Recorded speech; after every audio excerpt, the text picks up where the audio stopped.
Hello বন্ধুরা, good morning. রাতে রাতে আশা করি ভালো আছো, সুস্থ আছো। আমি তোমাদের অর্পিতা। আজকে ভিডিওটা সকালে খাবার থালি দিয়ে শুরু করলাম। তো আজকে সকালবেলা ঘুম দিয়ে উঠে সমস্ত কাজকর্ম কমপ্লিট করে এখানে আমি সকালের খাবারটা খেতে বসে গেছি।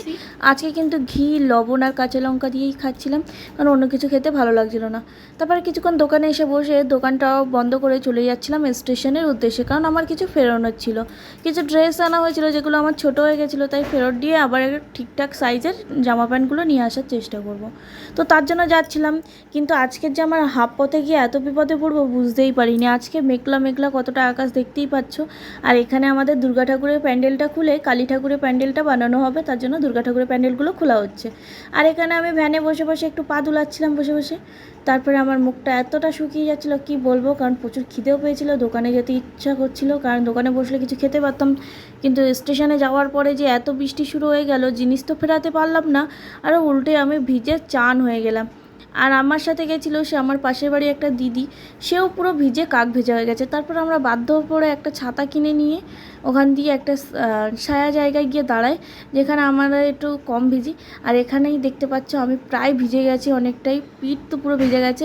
আর বাড়ি আসতে আসতে আমি পুরো স্নান। আর আজকে সারাদিন যে বৃষ্টি শুরু হয়েছে বলার বাইরে, কোনো কথাই ছিল না, অসাধারণভাবে বৃষ্টি হচ্ছিল। আর আমি দেখতেই পাচ্ছ পুরো ভিজে চান, আর আমার প্রচণ্ড মাথা যন্ত্রণা করছে।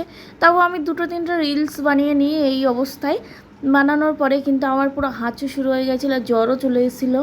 কিন্তু কী করবো বলো, আমি তোমাদের জন্য ভিডিও করছিলাম এইভাবেই ভিজে। আর আমার দেখতে পাচ্ছ পুরো স্নান করে গেছি, পুরো মাথার চুল দিয়ে পুরো জল গড়িয়ে গড়িয়ে পড়ছে। তো যাই হোক, দেখতে থাকো।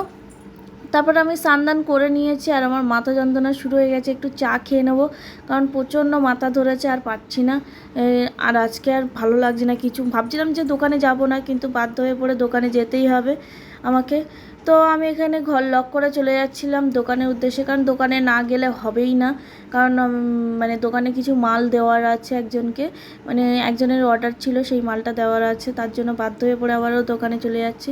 আর এই দেখো দোকানে এসে বসে আছে, আর আমার কাস্টমার এসেছিলো, তাই কাস্টমারের সাথে কথা বলছিলাম, আর জিনিসটা দিয়েছি তাকে। দেওয়ার পরে আমি এখানে কিছুক্ষণ বসে নিচ্ছিলাম। তারপরে তোমাদের দাদাভাই চলে এসেছিলো, আর প্রচুর খিদেও পেয়েছিলো, তাই তোমাদের দাদাভাইকে বলেছি একটু চাউমিন নিয়ে আসো।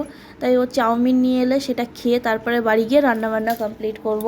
যেহেতু বাড়ি কেউ নেই, তাই আমাদের অত রান্নাবান্নারও ঝামেলা নেই, যাই করলে হয়, না করলেও না হয়। তো আমরা ভাবলাম একটু চাউমিন খেয়ে যাই, অল্প করে ভাত খেয়ে নেবো, রাতে হয়ে যাবে। তো তার জন্য আমি কিন্তু দোকানে গিয়ে বসে বসে সবার সাথে কথা বলছিলাম। তারপর ফাইনালি তোমাদের দাদাভাই চাউমিন নিয়ে চলে আসে। তো আমি একটু খাচ্ছিলাম, ও একটু খাচ্ছিল, কারণ এক প্যাকেটই চাউমিন নিয়েছিলাম, কারণ যেহেতু বাড়ি গিয়ে ভাত খাবো তাই জন্য অল্প করেই নিয়েছিলাম। খাওয়া দাওয়া শেষ করে চলে গেছিলাম বাড়ির উদ্দেশ্যে।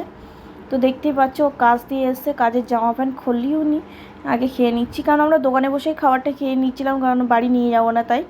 তো এখানে রান্নাবান্নাটা সেরে নিচ্ছিলাম টক করে, কারণ রান্নাবান্না না করে নিলে কিন্তু একটু অসুবিধা হয়ে যাবে, কারণ এখন বাজে 11টা। তো ফাইনালি আমাদের খাওয়া দাওয়া কমপ্লিট, ঘুমিয়ে পড়ছি।